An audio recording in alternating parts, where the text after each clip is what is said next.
नमस्कार बच्चों, आज की हिंदी कक्षा में आपका स्वागत है। जैसा कि हम आपको पता है, हम पहले कंटिन्यू वही रखेंगे। राम लक्ष्मण परशुराम संवाद तुलसीदास जी द्वारा रचित बाल रामचरितमानस में से बाल कांड में से लिया गया है। क्या विषय है? राम लक्ष्मण परशुराम संवाद। यह उनका 5वां पद है। चौपाई छंद के साथ दोहे छंद का प्रयोग है। तो इस छंद में तुलसीदास जी क्या बता रहे हैं? क्योंकि परशुराम जी बहुत क्रोधित हैं और लक्ष्मण जी भी उनसे व्यंग रूप से बोलते हैं। तो यहाँ पर परशुराम जी कह रहे हैं, तुम तो काल हाँक जन लावा, बार बार मोहे लगे बुलावा। सुनत लखन के बचन कठोरा, परसु सुधार धरेउ कर गोरा। लक्ष्मण जी ने जब कहा कि तुम तो ऐसे लगता है कि बार बार मेरे लिए मृत्यु को बुला रहे हो, बार बार मोहे लाग बुलावा, बार बार मेरे लिए मृत्यु को बुला रहे हो। काल हाँक, या हाँक कर पुकारना, आवाज लगाकर पुकारना।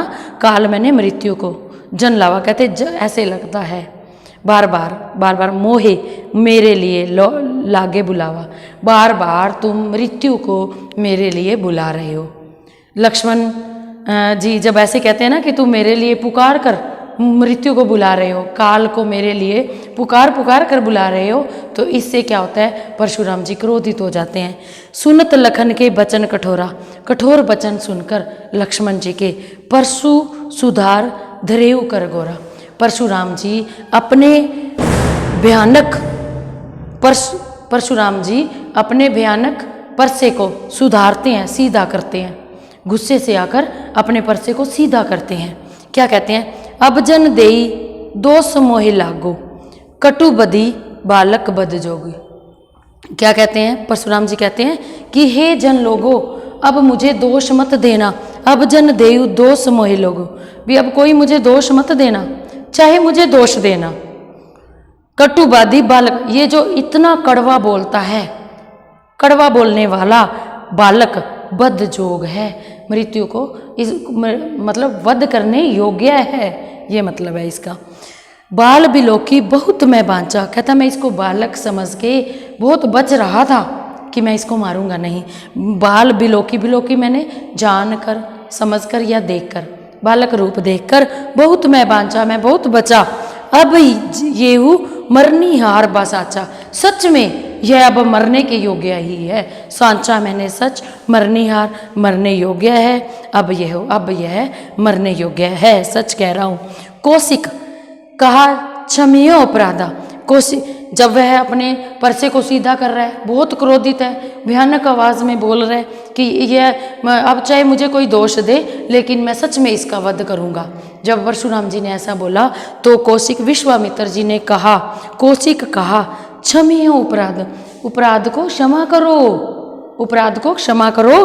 बाल दोष गुण मने न साधु, भाई तुम साधु हो, बाल दोष गुण गण है। जो साधु लोग होते हैं वो बालकों के दोष को गणते नहीं है, गणना नहीं करते हैं, जबकि उसको क्षमा कर देते हैं, माफ कर देते हैं। दोबारा से देखो, कौशिक कहा क्षमीय अपराधो, विश्वामित्र जी बोले कि अपराध को क्षमा करो। बाल दोष गुण गणन साधु, साधु लोग बालकों के जो दोष होते हैं उनकी गणना नहीं करते, उनको मन में नहीं रखते। फिर क्या कहते हैं?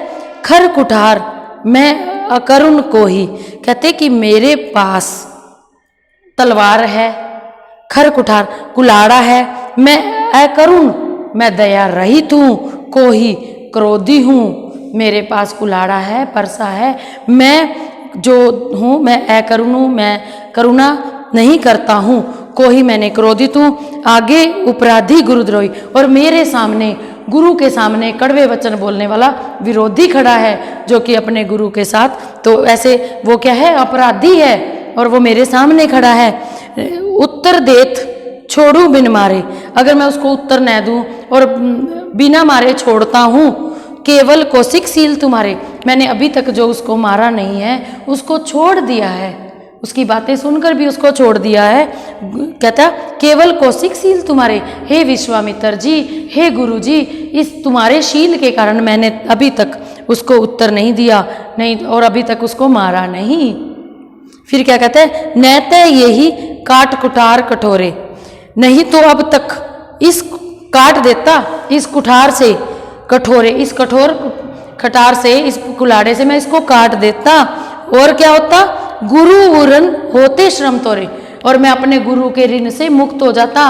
थोड़े से ही श्रम से, थोड़ी मेहनत से ही मैं उसको मार देता, काट देता और अपने गुरु के ऋण से बच जाता, यानी कि गुरु का ऋण उतार देता।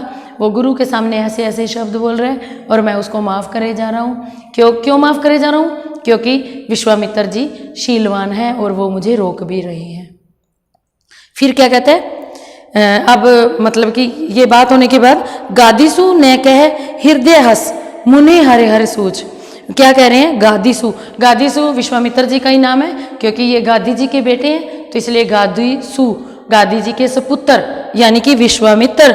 नु कह हृदय हस, अपने मन ही मन हंसते हैं, हृदय में हंसते हैं। मुन ही हरे हरे सूझ, कहते इस मुनि को ना हर सब हरा ही हरा सूझ रहा है। देखो लोकोक्ति का प्रयोग है, हरा ही हरा सूझना, कि सब कुछ आसान दिखाई देना। वो क्या कहते हैं, अमयम खांड न उख में आजू न बूझ अबूझ, कहते इसको अभी तक इस बूझ नहीं आई, समझ नहीं आई। अमयम खांड, ये जो सामने खड़ा है ना, ये लोहे की खांड है। न उख में आजू, न उख में, देखो पहले इतना तक करो, आया मैं खांड न उख में, कहते यह जो खांड है ना लोहे की है, ना कि उख में, ना कि गन्ने की खांड है। जो यानी कि क्या कह रहे हैं विश्वामित्र जी, गादीसु यानी कि गादी का बेटा विश्वामित्र कहता है कि ये ना ऐसे समझ रहा है, इसको हरा ही हरा लग रहा है, सब कुछ आसान लग रहा है, लेकिन ऐसा नहीं है। जो सामने खड़ा है वो लोहे की खांड है, ना कि किसी गन्ने की खांड है, जो कि मुंह में डालते ही घुल जाती है। गन्ने की खांड बड़ी सॉफ्ट होती है, पानी में डालो, मुंह में डालो, घुल जाती है, लेकिन ये लोहे की बनी हुई खांड है, जो कि आसानी से घुलने वाले, यानी कि हारने वाले नहीं है। अजू न बूझ अबूझ, कहते गादी जी, गादीसु यानी कि विश्वामित्र जी मन ही मन में हंसते हैं और ऐसे बोलते हैं कि इसको सब, मुनि को सब हरा ही हरा लग रहा है परशुराम जी को, लेकिन वास्तव में इनको उखाड़ा नहीं जा सकता। जो सामने खड़ा है वो लोहे का बना हुआ है, न कि कोई गन्ने का बना हुआ है। अभी तक उसको बूझ अबूझ, अभी भी उसको ज्ञान नहीं है, अभी भी वो अज्ञान नहीं है और इनको साधारण समझ रहा है। राम और लक्ष्मण को देखो, व्यंग भी है, पुनरुक्ति प्रकाश अलंकार भी है। शैली कौन सी आएगी? संवादात्मक शैली और व्यंग्यात्मक शैली, ये इसके विशेष हैं। और भाव में आप क्या लिख सकते हो कि परशुराम जी बहुत क्रोधित स्वर में बोलते हैं, लेकिन विश्वामित्र जी भी जानते हैं कि राम जो लक्ष्मण है वो गन्ने की तरह मीठे जरूर हैं, लेकिन उनको कोई उखाड़ नहीं सकता, क्योंकि वो लोहे के बने हुए क्षत्रिय कुल के वंशी हैं।